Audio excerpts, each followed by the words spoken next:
இப்படி கடையில எல்லாமே buy one get one free கொடுக்குறாங்கன்னு நான் தெரிஞ்சு போன இடம் தான் பான்ஜூஸ் கேஃபே. இவங்க மெனுல எல்லா கேஃபே ஐட்டம்ஸ் இருக்கு. நான் சிலது ஆர்டர் பண்ணியிருந்தேன்.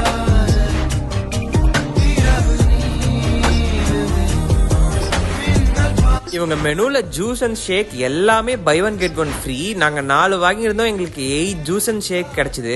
அந்த மேரிகோல்டு ஷேக், பிரவுனி ஷேக் எல்லாம் பெஸ்ட் ஷேக். அப்புறம் அவங்க அந்த கெஃபே ஐட்டம்ஸ் எல்லாம் மேக் பண்றத பார்க்கவே டெம்ட் ஆச்சு. அப்படியே அவங்களோட லோடட் ஃப்ரைஸ் டேஸ்ட் பண்ண சூப்பராவே இருந்துச்சு. அப்புறம் மெக்சிகன் சிக்கன் சாண்ட்விச்சும் நல்லா இருந்துச்சு. அப்புறம் இவங்க கொடுக்குற சிக்கன் விங்ஸ் எல்லாம் பிராஸ்டட் டைப்ல நல்லா கிறிஸ்பியா ஜூசியா இருந்துச்சு சாப்பிட்றதுக்கு. சிக்கன் பாஸ்தா வந்து நல்லா கிரீமியா கொடுத்திருந்தாங்க. கெஃபே வந்து கேஜி சாவடி போலீஸ் ஸ்டேஷன் பக்கத்திலேயே லொகேட் ஆயிருக்கு. பக்கத்திலேயே நாராயண குரு காலேஜ், அமிர்தா காலேஜ் எல்லாமே லொகேட் ஆயிருக்கு. சர்வீஸ்லாம் நல்லா ஃபாஸ்டா இருக்கு. காலேஜ் ஸ்டூடெண்ட்ஸ்லாம் பிரேக் டைம்ல கூட போய் சாப்பிட்டு போலாம். ரீசனபிள் பிரைஸ்க்கு நல்ல டேஸ்டான கேஃபே ஐட்டம்ஸ்லாம் சாப்பிட்றதுக்கு இந்த கடைக்கு போலாம். நெக்ஸ்ட் இந்த மாதிரி நல்ல ஃபுட் ஸ்பாட்ஸ்லாம் தெரிஞ்சுக்க என்ன ஃபாலோ அண்ட் லைக் பண்ணிக்கோங்க.